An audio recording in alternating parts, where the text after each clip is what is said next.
$3 in quarters, dimes, nickels. The bank teller had looked at me like I was wasting her time when I asked if I could exchange them for bills. She said the machine was broken.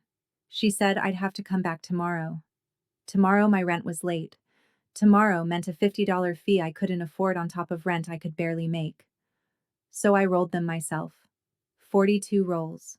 It took me 3 hours sitting on my apartment floor with my back against the wall and my fingers going numb. The paper wrappers were cheap, the kind that tore if you weren't careful. I was careful. I had to be.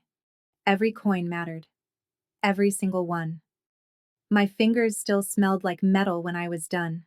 Copper and nickel and that strange bitter scent that coins carry, like they've passed through too many hands, absorbed too much desperation. The paper wrappers had left red creases in my palms that wouldn't fade for days. I put them in a canvas bag that used to hold library books, back when I had time to read, back when I had energy for anything other than survival. The bag was heavy, heavier than it should have been, like it carried more than just money, like it carried proof of every failed choice that had led me here. I walked 4 blocks to the property management office because the bus would have cost me $2 I needed to keep. It was November, and the wind cut through my coat, the one with the missing button that I kept meaning to replace, but never did because who had time? Who had energy? Who had anything left over after just getting through each day? My feet hurt. I worked overnight shifts at a diner and I'd just gotten off an hour ago and my feet always hurt. I'd learned to ignore it. I'd learned to ignore a lot of things. The property management office was in a strip mall between a nail salon and a tax preparation place that was only open during tax season. The office itself was small, just a waiting area with plastic chairs and a counter with bulletproof glass that had been installed after someone threw a brick through the window 2 years ago. I knew this because Mrs. Chen, who lived in the apartment below mine, had told me. Mrs. Chen knew everything. She'd lived in our building for 20 years and she remembered when the neighborhood was different, before the factory closed, before people started leaving, before rent got so high that people like me were paying $743 for a studio with a radiator that only worked half the time. The woman behind the counter was new. Young, maybe 22 or 23, with acrylic nails that were too long to be practical, painted a bright coral pink that looked expensive. She had perfect makeup, foundation that matched her skin exactly, eyeliner that made her eyes look bigger, lips glossed to a shine. She looked like she'd never counted coins on her apartment floor. She looked like she'd never had to. She was on her phone when I walked in. Didn't look up. I stood there for a moment, waiting. The bag of coins was heavy in my hand. I set it down on the counter with a soft thud that made her glance up, annoyed. "Can I help you?" She didn't sound like she wanted to help me. "I need to pay my rent." She looked at the bag. Something changed in her face. A flicker of recognition, maybe. Or judgment. Probably judgment. "Apartment number? 312. She typed it into her computer. Clicked a few times. $743. Yes. I lifted the bag. "It's all here." She looked at the bag again, then at me, then back at the bag. "What's in there?" "Money." "What kind of money?" "Coins. Rolled coins. $743 exactly." I counted it 3 times. Her expression shifted. Not quite a smile. More like satisfaction. Like she'd been waiting for something interesting to happen and I'd just provided it. "We don't accept change." I felt something cold settle in my stomach. "It's not change. It's rolled coins. Legal tender. It's going to take forever to count." I already counted it 3 times. It's $743. I still have to verify it. Then verify it. She leaned back in her chair, crossed her arms. "I don't have time for this today. You'll have to go to the bank and get bills." "The bank said their machine is broken. They said I have to come back tomorrow." "That's not my problem." Behind me, I heard the door open. Someone else coming in. The line was forming. I could feel eyes on my back. The lease says I can pay in legal tender. Coins or legal tender. Ma'am, you're holding up the line. I'm trying to pay my rent. With change. She said it loud enough for everyone to hear. Loud enough to make sure they all knew that I was the problem. That I was the one causing the delay. That I was the one paying rent in coins like some kind of desperate. It's not change, I said again.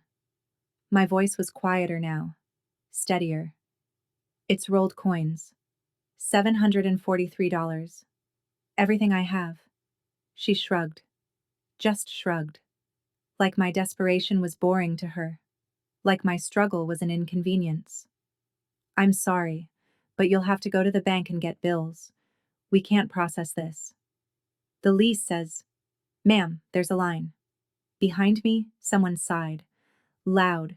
Exaggerated. A man's voice. Frustrated. Come on. Some of us have places to be. I closed my eyes for just a second. Tried to breathe. Tried to think. If I left now, if I went back to the bank tomorrow, the rent would be late. The late fee would hit. $50 I didn't have. And if I couldn't pay the late fee, they'd start the eviction process. I'd seen it happen to Mr. Rodriguez in 2008. 3 months and he was gone. I reached for the bag. My hands were shaking. I was going to leave. Going to figure something out. Going to. I'll cover it. The voice came from directly behind me. Low. Calm. The kind of voice that didn't need to be loud to be heard. I turned. He was tall. That was the first thing I noticed. Tall and well-dressed in a way that didn't belong in this neighborhood. Dark coat that looked expensive. Clean hands. Hair that had been cut recently. Professionally. He wasn't looking at me. He was looking at the woman behind the counter, and something about his gaze made her sit up straighter. Made the boredom disappear from her face. That's not necessary, I said. It's done. He pulled out a wallet. Leather. The kind that probably cost more than my rent. He extracted a credit card and held it out to the woman. She took it like it might burn her. Sir, I can't just. You can. He said it so quietly I almost didn't hear it. But she did. Everyone did. There was something in his voice. Not a threat. Not exactly. Just certainty. The kind of certainty that came from never being told no. She ran the card. Her fingers fumbled on the keyboard. She handed him the receipt and he signed it without looking at it. His signature a quick scrawl that could have been anything. I stood there with my bag of coins, my face burning, my hands shaking. You didn't have to do that. He looked at me then. Really looked at me. His eyes were gray. Not blue-gray or green-gray. Just gray. The color of pavement after rain. The color of smoke. The color of something solid and unmovable. There was no pity in them. No judgment. Just attention. Complete, unwavering attention that made me feel like I was the only person in the room. What's your name? He asked. Vera. Vera? He said it like he was testing how it felt in his mouth. Like he was memorizing it. Go home, Vera. You're paid through the month. I can't just. You can. You are. He said it with the same quiet certainty he'd used with the woman behind the counter. Like my protests didn't matter. Like the decision was already made. He walked past me, toward the door. I watched him go. Watched the way people moved out of his path without him asking. Watched the way he carried himself. Like he owned the building. Like he owned the whole damn street. Wait, I said. I need to pay you back.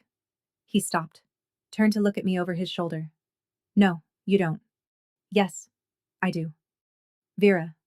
He said my name like a period at the end of a sentence. Final. Definitive. Go home. Then he was gone. Out the door, into the November cold. I watched him through the glass. He got into a car. Black. expensive. A driver in the front seat. The car pulled away from the curb and disappeared into traffic. The woman behind the counter was staring at me. Do you know him? No. That was Cade Harrow. She said it like I should know what that meant. Like it was important. I didn't know. I didn't care. I just wanted to leave. Okay, I said. Okay?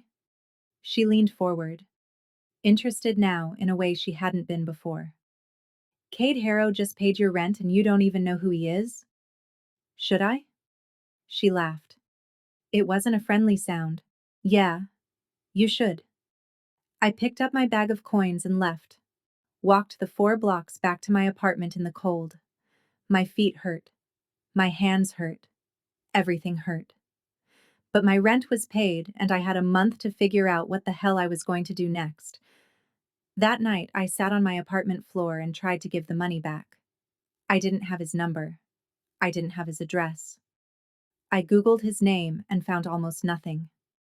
A few business registrations, a mention in a real estate deal from 3 years ago, a blurry photo from some charity event where he was standing in the background, his face half turned away from the camera. Nothing that told me who he was or how to find him. Nothing that explained why he'd paid rent for a stranger. I kept the coins, all 42 rolls. I put them in a shoebox under my bed and tried not to think about what they represented. Tried not to think about the fact that I'd been so desperate that I'd walked into that office with a bag of change. Tried not to think about the way that woman had looked at me, the way everyone had looked at me. Tried not to think about Cade Harrow and his gray eyes and the way he'd said my name like it mattered. 3 days later, I saw him again. I worked the overnight shift at a diner off the interstate, 10 p.m. to 6 a.m., 5 nights a week. The pay was $7.25 an hour plus tips. The tips were decent if you didn't mind drunks and long-haul truckers and the occasional group of kids coming down from whatever they'd taken at whatever party they'd left. I didn't mind. I needed the money. And I liked the quiet hours between 3 and 5 when the place was usually empty and I could refill the salt shakers and wipe down the counters and think about nothing at all. The diner was called Rosie's, even though there was no Rosie and probably never had been. It was the kind of place that looked exactly like every other diner. Red vinyl booths, black and white checkered floor, a counter with stools that spun, a jukebox that hadn't worked in years. The coffee was terrible and the food was mediocre, but it was cheap, and it was open 24 hours, and that was enough. My manager was a man named Dennis who was 53 and had been working at Rosie's for 20 years. He spent most of his shifts in the back office smoking cigarettes and watching videos on his phone. He didn't bother me, and I didn't bother him. It was a good arrangement. There were 3 other waitresses on rotation. Marcy worked days. She was 45 with 2 kids and a husband who'd left her for someone younger. Janet worked evenings. She was 19 and saving up for community college. And then there was me, working overnights because the pay was slightly better, and because I didn't sleep well anyway. Cade came in at 2 in the morning on a Wednesday. I was refilling the ketchup bottles when I heard the door. Looked up. Saw him standing there, looking around the empty diner like he was deciding where to sit. He chose a corner booth, sat down, picked up the menu without opening it. I recognized him immediately. Thought about pretending I didn't. Thought about sending Janet over to take his order even though Janet had left an hour ago. Thought about hiding in the kitchen until he left. I didn't do any of those things. I grabbed a coffee pot and walked over to his booth. Set down a cup. Filled it without asking if he wanted any. Coffee. Thank you. I waited for him to say something else. He didn't. Just looked at the menu. Do you want to order? I asked. Not yet. Okay. I turned to leave. Vera. I stopped. Turned back. You remember? Yes. What are you doing here? Having coffee. At 2 in the morning, at this diner. Is that unusual? I looked at him. at his expensive coat hanging on the hook by the booth, at his clean hands wrapped around the coffee cup, at the way he sat like he belonged here even though he clearly didn't. Yeah, it is. He almost smiled. Almost. Sit with me. I'm working. There's no one else here. There wasn't. The diner was completely empty. Had been for over an hour. Dennis was in the back. The kitchen was closed. It was just me and Cade Harrow and the fluorescent lights humming overhead. I sat down across from him. Waited. You didn't deposit the coins, he said. My heart skipped. How do you know that? He didn't answer. Just sipped his coffee and watched me over the rim of the cup. Have you been following me? I asked. I've been paying attention. That's not an answer. It's the only one I'm giving you. I should have been scared. Should have stood up and walked away and maybe called the police even though I knew the police wouldn't care. But there was something in the way he said it. Not threatening. Not predatory. Just factual. Like he was telling me the sky was blue or water was wet. Why? I asked. Because you needed help. I didn't ask for it. You shouldn't have to. I stared at him. Tried to understand. Tried to make sense of this man who paid rent for strangers and showed up at diners in the middle of the night and said things like, you shouldn't have to ask for help, like it was obvious, like it was simple. What do you want from me? I said finally. Nothing you're not willing to give. That doesn't mean anything.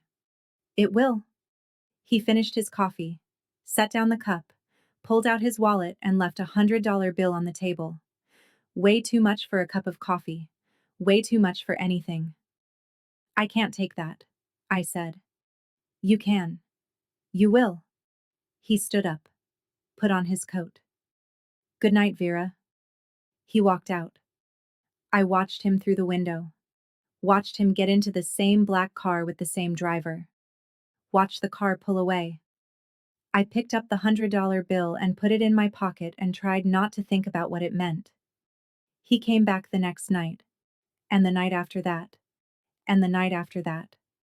Always between 2 and 3 in the morning. Always the same booth. Always coffee, black, nothing else. He never stayed long. 20 minutes. 30 at most. Sometimes we talked. Sometimes we didn't. He'd ask me questions. Small things. Where I was from. How long I'd been in the city. What I'd done before this. I told him. I don't know why. Maybe because it was easier than not telling him. Maybe because there was something about the way he listened. Like my answers actually mattered. Like I actually mattered. I was from a small town in Pennsylvania. Population 3,000. The kind of place where everyone knew everyone and nothing ever changed. My mother had worked at the grocery store. My father had worked at the hardware store. They'd had me late, after they'd given up on having kids. I was a surprise. Not necessarily a welcome one. I'd left when I was 18, saved up money from working at the diner in town, bought a bus ticket, came to the city with $500 and no plan. That was 7 years ago. I'd been surviving ever since. I'd worked at a coffee shop, a retail store, a call center, the diner. Always minimum wage. Always barely enough. I'd had roommates until they'd moved out and I couldn't afford anyone new. I'd had a boyfriend until he'd started hitting me and I'd left. I'd had dreams until reality had worn them down to nothing. Now I just had this. The overnight shift at Rosie's and an apartment with a broken radiator and $743 in rolled coins under my bed. Cade listened to all of it. Didn't interrupt. Didn't offer sympathy. Just listened. And when I was done, he said, "You're stronger than you think." I'm not strong. I'm just stubborn. Same thing. No, it's not. Strong people fight back. I just endure. Endurance is its own kind of strength. I didn't know what to say to that. Didn't know how to respond to this man who saw something in me that I didn't see in myself. I learned things about him too, not because he offered them, because I watched, because I noticed. He had a scar on the back of his left hand, thin and pale, like something had cut him a long time ago and healed imperfectly. He drank his coffee the same way every time, 3 sips before he set it down, always in the same rhythm, like a ritual. He wore a watch that looked old, expensive, the kind that got passed down through generations, but he never checked it, never seemed to care what time it was. When his phone rang, which it did often, he'd look at the screen, silence it, and put it back in his pocket. Never answered, never explained, just silenced it and went back to whatever we'd been talking about. And people reacted to him. Not just me, everyone. Dennis came out of the back office the fourth night Cade came in, saw him sitting in the corner booth. His face went white. Actually white. Like all the blood had drained out of it. He didn't say anything. Just gave Cade this little nod, this gesture of acknowledgement or maybe respect or maybe fear, and went back to the office. When I asked Dennis about it, later, after Cade had left, he told me to mind my business. Who is he? I asked. I said mind your business, Vera. Dennis. I mean it. That man is not someone you want to know about. Trust me. But I did want to know. Couldn't help it. Started paying more attention. The waitress who worked day shift, Marcy, she'd seen Cade before. At a restaurant downtown. One of the expensive ones. She said the owner had come out personally to greet him. Had comped his entire meal and thanked him for coming. She said Cade had left a tip that was more than she made in a week. Who is he? I asked her. She looked at me like I was stupid. You really don't know? No. She leaned in closer, lowered her voice even though we were alone in the break room. He's connected. You understand what I'm saying? Connected to what? Not what. Who? He's connected to people. Important people. Dangerous people. What does that mean? It means you don't ask questions about Cade Harrow. It means you don't get involved. It means you take his money and you say thank you and you stay the hell away from him. But I couldn't stay away. Because he kept coming back. Night after night. Same booth. Same coffee. Same quiet attention that made me feel like I was the only person in the world. 2 weeks after he first came to the diner, I asked him about it. Why do you keep coming here? The coffee's good. The coffee's terrible. He almost smiled. Then maybe I come for the company. I'm not good company. I disagree. Cade. I set down the coffee pot. Sat across from him. What is this? What do you want? He was quiet for a long moment. Then he said, I told you. Nothing you're not willing to give. But you want something. Yes. What? You.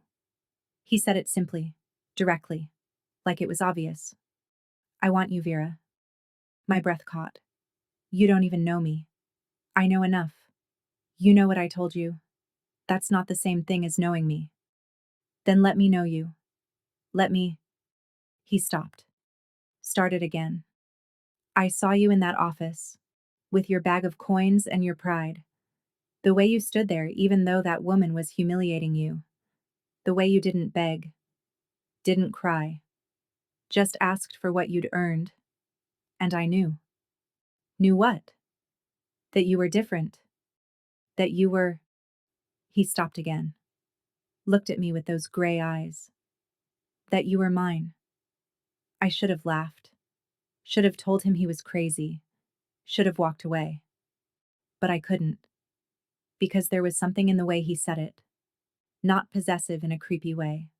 Not controlling. Just certain. Like he was stating a fact that had always been true and was just now saying it out loud. I'm not yours, I said. But my voice was weak. Not yet, he said. But you will be.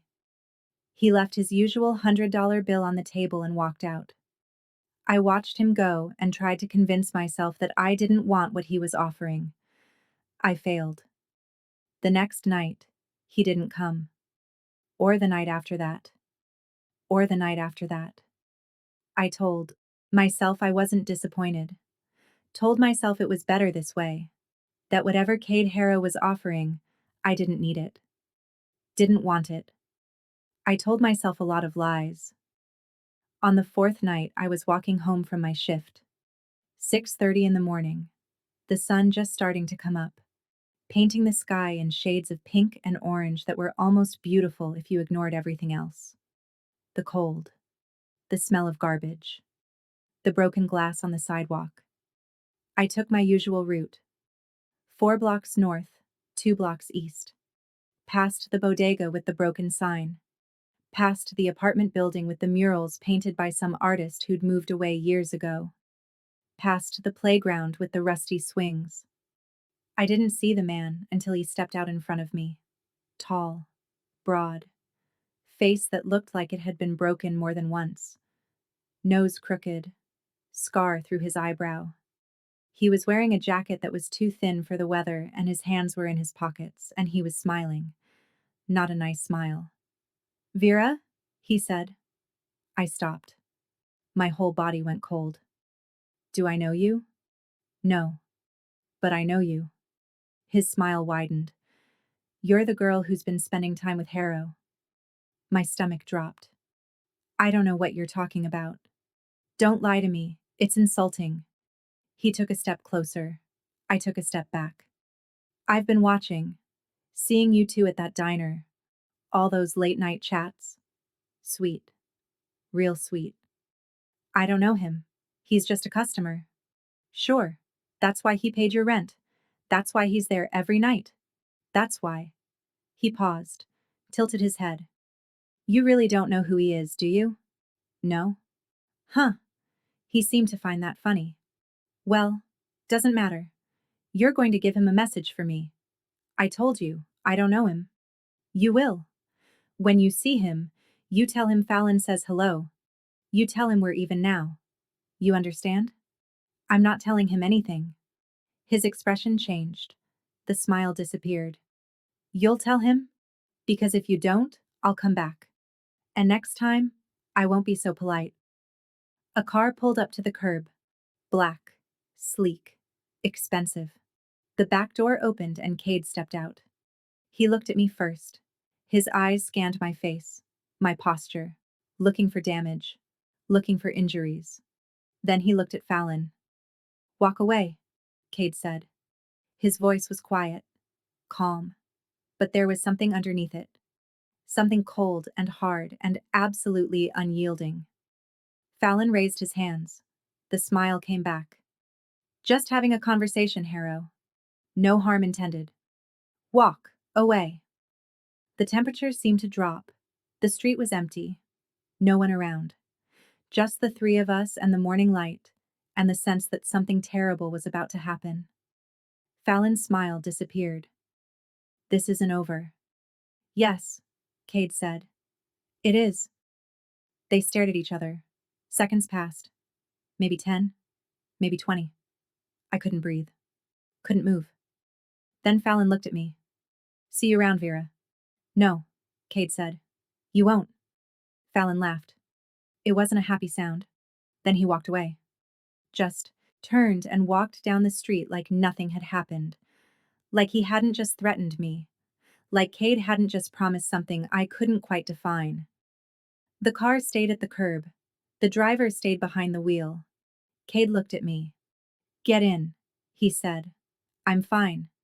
"Vera, get in the car." "I live 2 blocks from here. I can walk." "No, you can't." He said it with absolute certainty. "Get in the car." I should have argued. Should have insisted I was fine. Should have walked home and locked the door and pretended this hadn't happened. But my hands were shaking and my legs felt weak, and I was so tired of being afraid all the time. I got in the car. The interior smelled like leather and something else. Something expensive I couldn't name. Cedar, maybe. Or sandalwood. Cade slid in beside me and closed the door. The driver pulled away from the curb without being told where to go. "Who was that?" I asked. Someone who won't bother you again. That's not an answer. It's the only one you need. I looked at him, at his calm face, at his steady hands, at the way he sat there like this was normal. Like men didn't just appear on street corners to threaten women he barely knew. Why are you doing this? Doing what? This. All of this. The rent. The diner. The. I gestured at the car. At him. At everything. Why do you care? He was quiet for a long time. The city moved past the windows. Familiar streets made strange by the tinted glass. People going to work. Opening stores. Starting their days. Normal people with normal lives. I saw you, he said finally. In that office. With your bag of coins and your pride and the way you refused to beg even though you were desperate. I saw you, and I knew. Knew what? That you were mine. The words hung in the air between us. Heavy. Undeniable. Terrifying. I'm not yours, I said. Yes, he said quietly. You are. The car stopped in front of my building. Cade got out first, opened my door, walked me to the entrance, waited while I fumbled with my keys. Go inside, he said. Lock the door. Don't answer it for anyone except me. Cade, I'll take care of this. Take care of what? What are you going to do? He touched my face. Just once. His fingers brushing my cheek so gently I barely felt it. Everything. Go inside, Vera. I went inside. Locked the door. Watched through the window as he got back in the car and it drove away. I didn't see Fallon again. Didn't see Cade for 3 days. When he finally came back to the diner, he looked different. Tired. There were shadows under his eyes that hadn't been there before. His shirt was wrinkled. His hair was messy. When he sat down in his usual booth, he didn't order coffee. Didn't say anything. Just sat there. I brought him coffee anyway. Set it down in front of him. Slid into the seat across from him without asking. What happened? I said. It's handled. What does that mean? It means you're safe. Cade. I leaned forward. Kept my voice low even, though the diner was empty. What did you do? He looked at me then. Really looked at me, and I saw something in his eyes I hadn't seen before. Something dark and tired and maybe a little bit broken. What I had to, he said. I wanted to press, wanted to demand answers, but I could see it in his face. The weight of whatever he'd done, the cost of keeping me safe. And I realized I didn't want to know. Not really. Because knowing would make me complicit. Knowing would make me responsible. So I let it go. Thank you, I said instead. He nodded, drank his coffee. When he left, he didn't leave money on the table, didn't say goodbye, just walked out. I thought maybe that was it. Maybe he was done. Maybe he'd handled the problem and now he'd disappear from my life like he'd never been there. I was wrong. Things started changing. Small things at first. Subtle. The superintendent showed up at my apartment 2 days later, fixed my radiator without me asking, said the landlord had requested it. When I tried to thank him, he just shrugged and left. My manager gave me better shifts. Sunday mornings instead of overnight Saturdays. Higher tips. Better customers. He didn't explain why. Just changed the schedule. The bodega owner started giving me discounts. Nothing major. $1 off here, $2 off there, but enough that I noticed. It took me a week to connect the dots, to understand that all of this was connected to Cade Harrow, that he'd quietly rearranged my life to make it easier. I should have been angry, should have felt manipulated, controlled, but I was just tired. Tired of struggling, tired of fighting, tired of being alone. When Cade came to the diner the following Friday, I was ready. I need to talk to you, I said. He looked up from his coffee. All right. Not here. Somewhere else. He studied me for a moment, then nodded. Where? I don't care. Your choice. He took me to his apartment. It was downtown. High floor. Probably the 20th floor or higher. Floor-to-ceiling windows with a view of the city that made my chest ache because it was beautiful and terrible at the same time. All those lights, all those people, all those lives happening simultaneously. The apartment itself was minimalist, expensive but impersonal.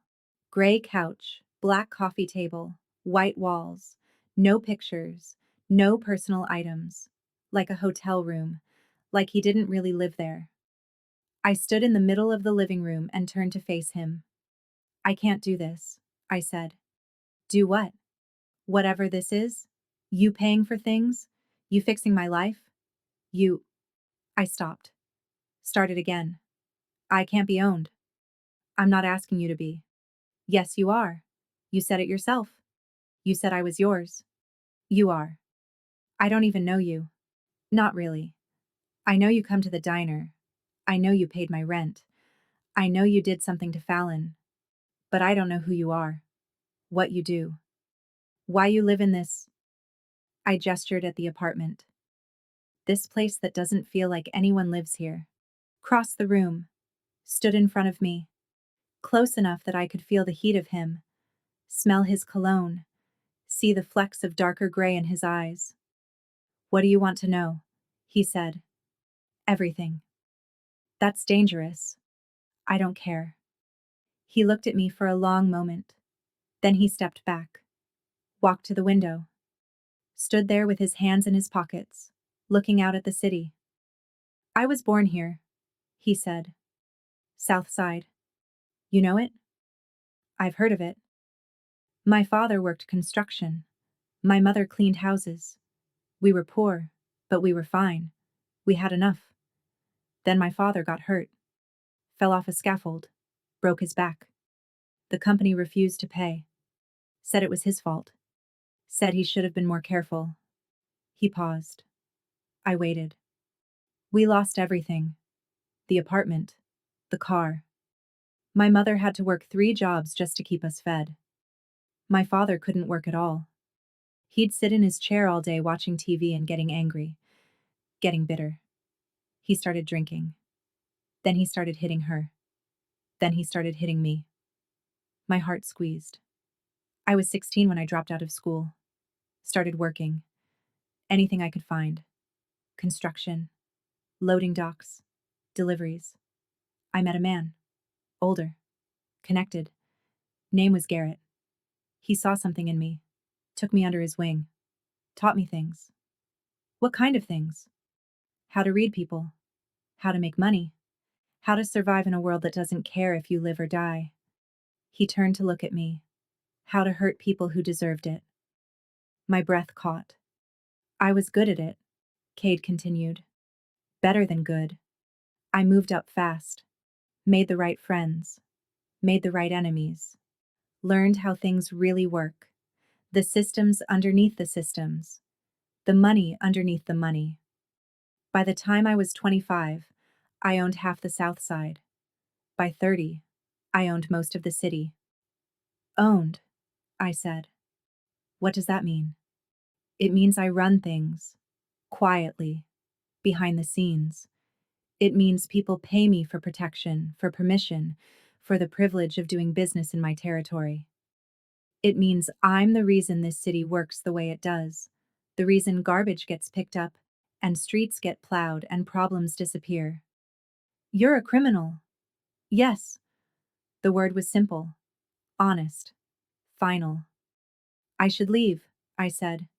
You should. I should be terrified of you. Probably. I should want nothing to do with you. Most people do. But you're not most people. I stared at him, at this man who'd just admitted to being a criminal, who ran half the city from the shadows, who'd paid my rent and scared away Fallon and rearranged my life without asking permission. If I stay, I said slowly, if I do this, what does that mean? It means you're mine. Completely. It means I protect you from everything and everyone, including myself when necessary. It means your problems become my problems. Your enemies become my enemies.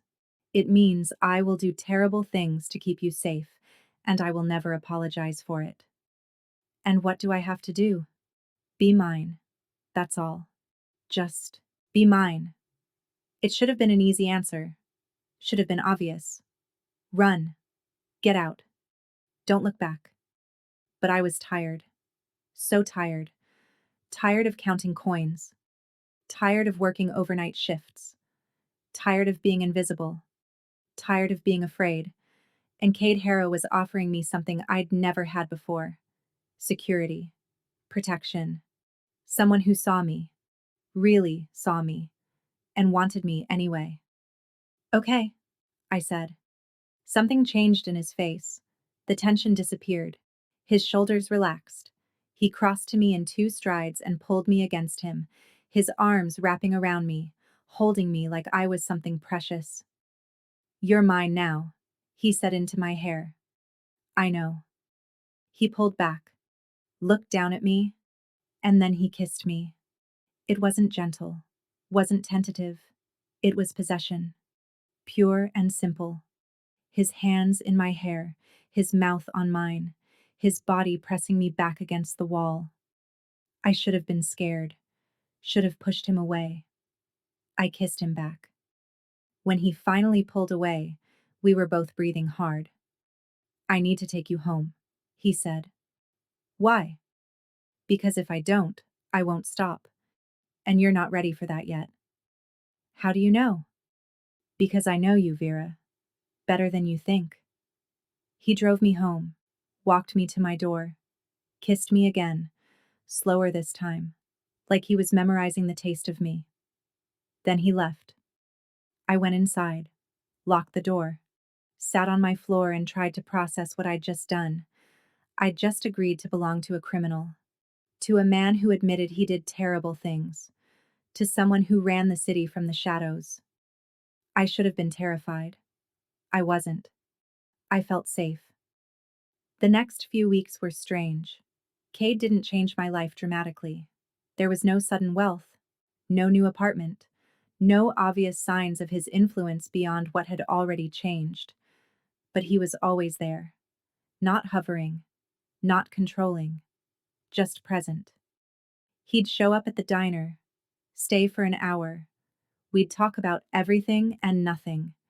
He told me more about his past, about Garrett, the man who'd taught him, about his mother's death when he was 23, about his father's death 2 years later, drunk and alone in a nursing home Cade had paid for but never visited. I told him more too, about my childhood in Pennsylvania, about my parents who'd never really wanted me, about leaving at 18 with nothing but hope, about watching that hope slowly die as I realized the city didn't care who you were or what you wanted. You're stronger than you think, he said one night. You keep saying that. Because it's true. How do you know? Because you survived. Because you're still here. Because he reached across the table and took my hand. Because you didn't break. I feel broken. You're not. You're just tired. He wasn't wrong. Cade started taking me places. Dinner at restaurants I'd never been able to afford. Movies at the theater with the reclining seats. Walks through parts of the city I'd only seen from the bus. People noticed him everywhere we went. Recognized him. Some nodded. Some looked away quickly. Some came over to shake his hand, to thank him for something I didn't understand, to ask for favors I pretended not to hear. He was polite to everyone, but there was always distance, always a wall between him and them. He let them close enough to speak but no further. With me, there was no wall. With me, he was different. Softer. More open. He'd hold my hand while we walked, put his arm around me in the movie theater, kiss my forehead when he thought I wasn't paying attention. It was terrifying how quickly I got used to it, how quickly I started to depend on it. 2 months after that night in his apartment, my ex-boyfriend Marcus showed up. I hadn't thought about Marcus in 2 years. hadn't wanted to. He was the reason I'd moved to the city in the first place. We'd been together for 3 years. Met when I was 19. He'd been charming at first. Funny, attentive, sweet. Then he'd started drinking. Then he'd started getting angry. Then he'd started hitting me. It had taken me a year to leave. A year of black eyes I covered with makeup and bruises I explained away, and fear I swallowed down until I couldn't breathe. I'd packed a bag while he was at work, got on a bus, changed my number, deleted my social media, disappeared. I thought I was safe. I was wrong. He was waiting outside my building when I came home from the diner. 7 in the morning. I was tired, thinking about sleep, thinking about the fact that Cade was picking me up later for dinner. I didn't see Marcus until it was too late. Vera, he said. I froze. Every muscle in my body locked. My heart started racing. My hands started shaking. No, I said. Just want to talk. No. I started walking faster toward my building. He followed. Come on, baby, I came all this way. Don't call me that. I've changed, I swear. I'm sober now. 6 months clean. I just want to apologize. Make things right. I reached my building, fumbled for my keys. My hands were shaking so bad I could barely hold them. He grabbed my arm. Let go, I said. Just listen. Let go of me. His grip tightened. You don't get to just walk away from me. You don't get to disappear and act like what we had didn't matter. It didn't matter, you hit me. I was sick, I'm better now. I don't care, let go. Vera. A car door opened. I heard it before I saw it. Black car. Expensive. Familiar. Cade stepped out. Marcus let go of me immediately. Took 2 steps back. Cade didn't say anything. Didn't need to. He just looked at Marcus. And Marcus, who'd spent 3 years making me feel small and scared and worthless, shrank. Who the fuck are you? Marcus said. But his voice was weak. Uncertain. Cade walked past him. Put his hand on my back. Gentle. Protective. Guided me toward his car. Hey, Marcus said. Hey, I'm talking to you. Cade stopped. Turned. One look. That was all it took. Marcus stopped talking. Stopped moving. Just stood there. Cade helped me into the car. Got in beside me. The driver pulled away. I watched Marcus in the side mirror. Getting smaller. Smaller. Until he disappeared. How did you know? I asked. I'm always watching. That should bother me. Does it? I thought about it. About the way I'd felt when Marcus grabbed me.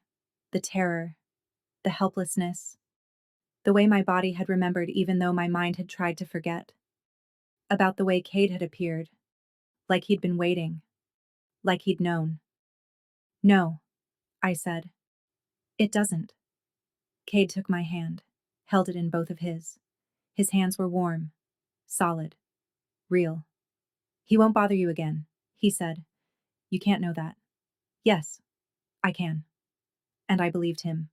3 days later, I got a call from a number I didn't recognize. A woman's voice. Professional. Polite. Ms. Vera, this is Rachel Voss. I'm calling on behalf of Mr. Harrow. Okay. I wanted to inform you that Marcus Denton has left the city. He won't be returning. If you need anything, anything at all, you can call me at this number. She gave me the number. I wrote it down on the back of an old receipt. What happened to him? I asked. He relocated. For work. It was encouraged. I see. Is there anything else you need? No. Thank you. I hung up. Stared at the number for a long time. Then I saved it in my phone under Rachel Cade. That night, Cade took me to his apartment. We sat on his couch, and he held me while I cried. Not because I missed Marcus. Because I was relieved. Because I was grateful. Because I was terrified of how much I'd come to depend on this man who solved my problems with methods I couldn't think about too closely. I'm a terrible person. I said into his chest. Why? Because I'm glad. Whatever you did to him, wherever he is, I'm glad. That doesn't make you terrible. It makes you human. I should feel guilty. Do you? I thought about it. Really thought about it. Tried to find the guilt, the shame, the moral outrage. There was nothing. No, I said. Then don't. He kissed the top of my head, held me tighter, and I let myself sink into him, into the safety, into the certainty. I was his now, completely. And I was starting to understand what that meant. Winter came. The city turned gray and cold and unforgiving. I kept working at the diner, but Cade started insisting I take more time off. You don't need to work yourself to death, he said. I need the money. No, you don't. Cade, Vera, you don't need the money. You have me. It should have bothered me. The implication, the assumption. But it didn't. Because he was right. I didn't need the money. My rent was always paid. My bills were always covered. The coins under my bed sat untouched because I didn't need them anymore. My manager started giving me Sundays off. Said he was being generous. I knew better. I started keeping clothes at Cade's apartment. A toothbrush. My own coffee mug. Small things that added up to something bigger. We still didn't talk about what he did. The specifics. But I learned anyway. Through the people who called him at odd hours. Through the way he'd sometimes leave in the middle of the night and come back hours later. Through the blood I'd see on his knuckles. The tension in his shoulders. The way he'd look at me like I was the only good thing in his life. He never lied to me. When I asked if he was okay, he'd tell me the truth. When I asked if someone was hurt, he'd say yes. When I asked if it was his fault, he'd say it was necessary. And I'd accept it. Because what else could I do? In February, he asked me to move in with him. We were in his kitchen. He was cooking, something he did surprisingly well, and I was sitting on the counter drinking wine and watching him. Move in with me, he said. Not a question, a statement. I have a lease. I'll handle it. Cade. He stopped what he was doing, turned to face me. I want you here. Every night. I want to wake up next to you. I want to come home to you. Move in with me. This is happening fast. No, it's not. It's been happening since the moment I saw you. We're just catching up to it. He wasn't wrong. Everything with Cade felt inevitable, like we'd been moving toward this from the very beginning. Okay, I said. He smiled. Actually smiled. It was rare enough that it made my breath catch. I moved in the following week. I didn't have much to bring. A few boxes of clothes. Some books. The shoebox of coins I still couldn't bring myself to deposit. Cade hired movers even though I could have carried everything myself. He wanted it done right, he said. Wanted me settled. Living with him was easier than I expected. He worked strange hours but was always careful to be quiet when I was sleeping. He'd leave notes when he had to go out. Text me throughout the day. And at night, when he came home, he'd find me. Hold me. Like I was the only thing in the world that mattered. We slept together for the first time on a Thursday in March. It wasn't planned. We were on the couch watching a movie and he kissed me and things escalated and suddenly we were in his bed and he was looking at me like I was something sacred. We don't have to, he said. I want to. Vera. He brushed my hair back from my face. Once we do this, that's it. You understand? There's no going back. You'll be mine in every way. I already am. And I was. I had been for months. He was gentle, careful, like he was afraid I might break. But there was intensity there too. Possession. The way he said my name. The way he looked at me. The way he held me after. I love you, he said. It was the first time either of us had said it. I love you too, I said. And I meant it. Things should have been perfect after that. And they were. For a while. But perfection doesn't last. Not in Cade's world. The problem started in April. Someone was moving into Cade's territory, trying to set up operations without permission, without paying tribute. I heard about it through conversations I wasn't supposed to hear. Phone calls Cade took in his office. The tension that radiated off him when he came home. Is everything okay? I asked one night. It will be. Can I help? No, just. He pulled me close. Just be here, that's all I need. The man behind the encroachment was named Petrel. I learned his name accidentally. Cade was on a call and I was in the kitchen and the door wasn't closed all the way. I don't care what Petrel thinks he can do, Cade said. His voice was different. Cold. Flat. The voice he used when he was done negotiating. He pays or he leaves. Those are his options. A pause.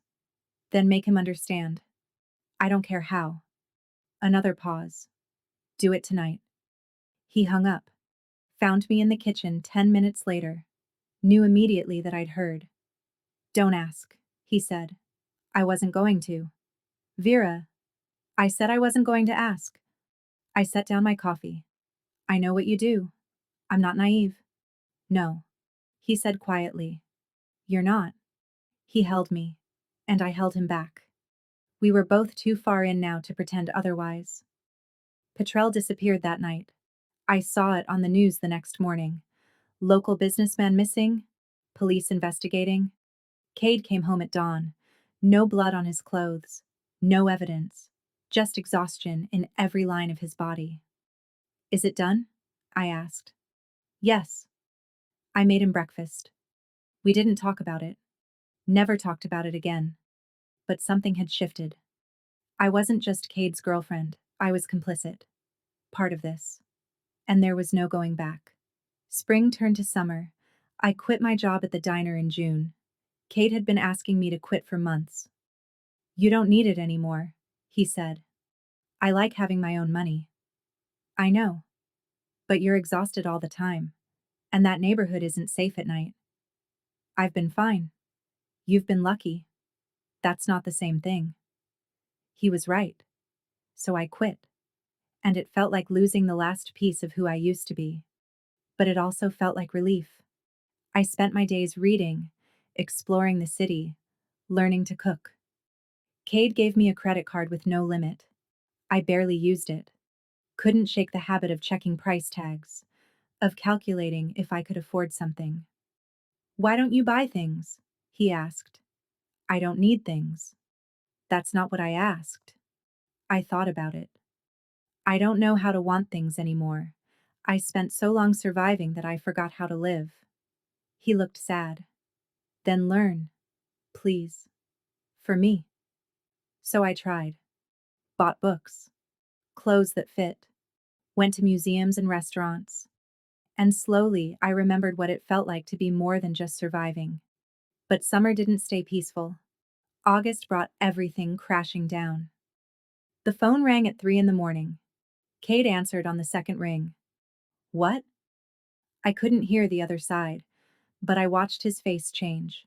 Watched him go from sleepy to alert to something I'd never seen before. Fear. Where? He said. Pause. I'm coming. He hung up, got out of bed, started getting dressed. What's wrong? I asked. Stay here. Cade, what's wrong? He stopped. Looked at me. Someone took something of mine. I need to get it back. What did they take? He didn't answer. Just kissed me hard and left. I didn't sleep. Sat in the dark. Watched the sun come up. Watched my phone stay silent. He came back at noon. Blood on his shirt. Not much, but enough. Are you hurt? I asked. No. Whose blood is it? Don't ask. I helped him out of the shirt. There was a cut on his arm. Shallow. Long. I cleaned it. Bandaged it. What happened? I asked. Petrel had a brother. Wanted revenge. My stomach dropped. What did he take? Doesn't matter, I got it back. Cade. He's dead, Vera, the brother. It's over. Did you? Yes. I did. He said it so simply, like it was nothing. You killed him, I said. Yes. Because of me. Because he tried to hurt what's mine. I should have been horrified. Should have run. All I felt was relief. Okay, I said. Okay? I kissed him. Okay. That night, lying beside him, I realized I'd changed. Fundamentally. The woman with the bag of coins wouldn't recognize me. I didn't care. Fall came. Cade started talking about the future. Marry me, he said one night. No preamble, no romance, just a statement. Why? Because I want you protected. Legally. If something happens to me, nothing will happen. Vera, something could always happen, and I need to know you're taken care of. Is this a proposal or estate planning? Both. I laughed. Then yes. We married 3 weeks later. City Hall. No guests. Just us. You're mine now, he said, sliding the ring on my finger. I was already yours. Now it's official. And it was. I was Vera Harrow, his wife. His. Marriage didn't change much. We were the same. He worked. I existed in the space he'd created. We loved each other. But there was always an undercurrent. The knowledge that this couldn't last forever. December came. Cade was tense. Something was happening. Something big. The night it ended, he almost stayed. Don't go, I said. I have to. Please. I'll be back by morning, I promise. He kissed me. Left. The call came at 4 a.m. Mrs. Harrow, this is Mercy Hospital. The world tilted. Is he alive? You should come. I don't remember the drive. Just standing in a white hallway while a doctor told me my husband had been shot. He's in surgery. It's serious, but he's stable. I waited. Alone. For hours. When the doctor came out, he's alive. He's going to make it. I went to his room, saw him pale and bandaged and unconscious, and I realized I couldn't do this. Couldn't live, wondering if he'd die. But I also couldn't leave. So I stayed. When he woke, his eyes found me. You're here. Where else would I be? Safe. Away from me. I'm safe right here. I'm sorry. For what? For all of it. I chose this. I said. I'm not leaving. I love you. I know. I love you too. He came home 2 weeks later. The shooter was found dead the next day. Life returned to normal. Or what passed for normal. We existed in our balance. He protected me. I protected him from the weight of his choices. On our first anniversary, he took me to the property management office, the same one where we met. He handed me keys. I bought the building. It's yours. Why? Because that's where I found you. Where everything started. I cried. Kissed him. We left. Walked into the summer evening. I was happy. Not simply. Not easily. But genuinely. I'd been invisible once. Now I was seen. Protected. Loved. The cost had been high. My independence. My innocence. But I'd paid it willingly. Cade took my hand.